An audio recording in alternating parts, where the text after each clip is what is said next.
Alors, le début de semaine et la semaine en cours a été marqué par le démantèlement d'un point de deal sur la commune du Port.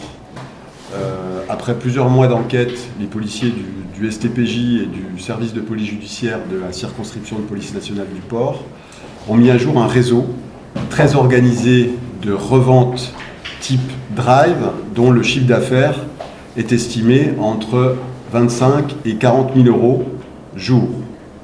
10 personnes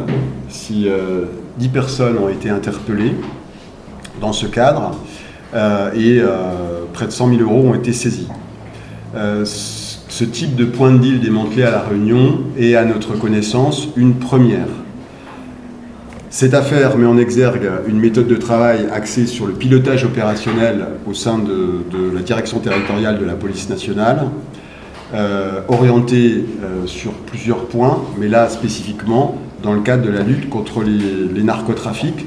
Ce pilotage est confié au sein de la DTPN, la direction de la police nationale ici à La Réunion, au service territorial de police judiciaire, c'est-à-dire qu'en fait, le chef du STPJ, le commissaire divisionnaire Guillaume Manier-Gouillet, pilote et coordonne notre activité dans le cadre de la lutte contre les stupéfiants sur l'ensemble de la zone de police nationale en lien avec l'ensemble des chefs de service.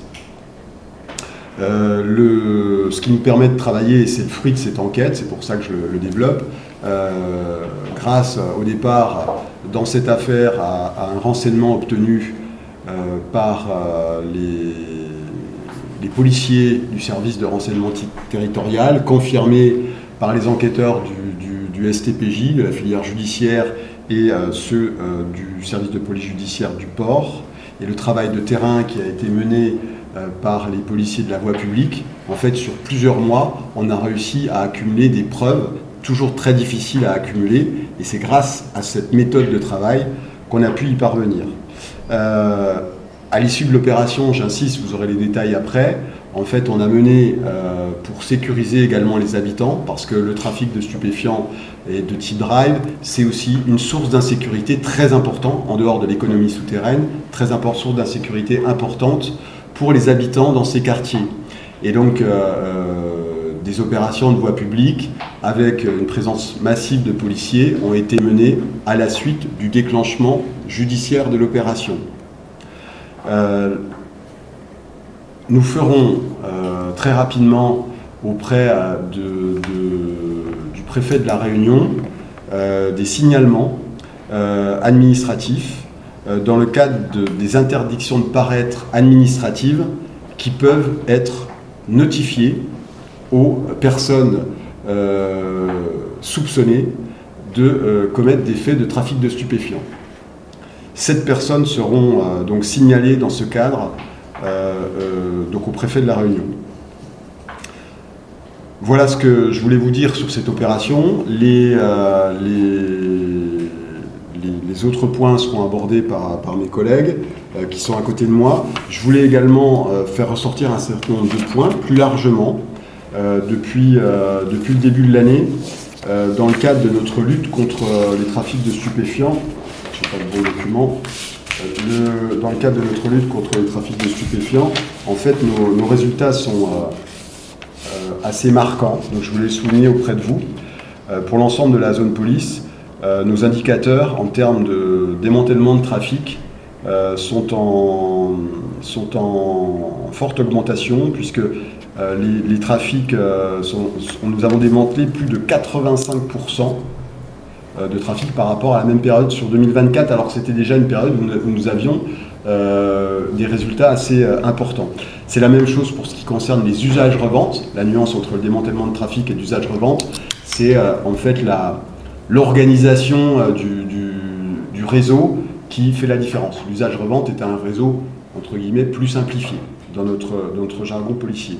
Et puis en termes de verbalisation et des clients, de harcèlement sur les clients de stupéfiants, là aussi, le travail mené par les policiers de La Réunion montre une activité très importante, puisque nous avons verbalisé plus de 900 clients depuis le début de l'année en termes d'usage de stupéfiants.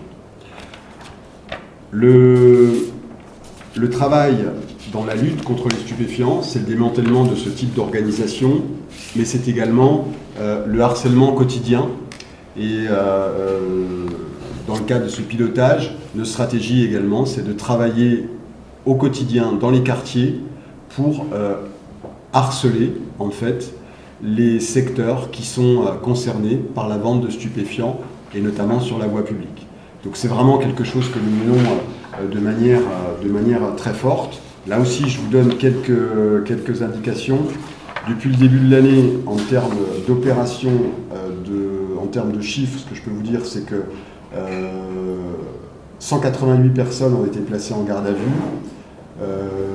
20 armes longues ont été saisies dans ce cadre-là, 4 armes de poing, 9 pistolets d'alarme ou à grenaille, c'est-à-dire qui ressemblent mais qui ne sont pas des armes de poing létales en principe, et puis 17 véhicules ont été saisis dans le cadre de la lutte contre les trafics de stupéfiants.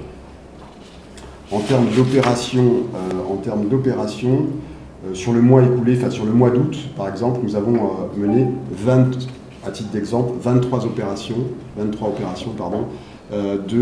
harcèlement de points de mire. Voilà ce que je voulais vous dire à mon niveau, avant de laisser la parole à Guillaume.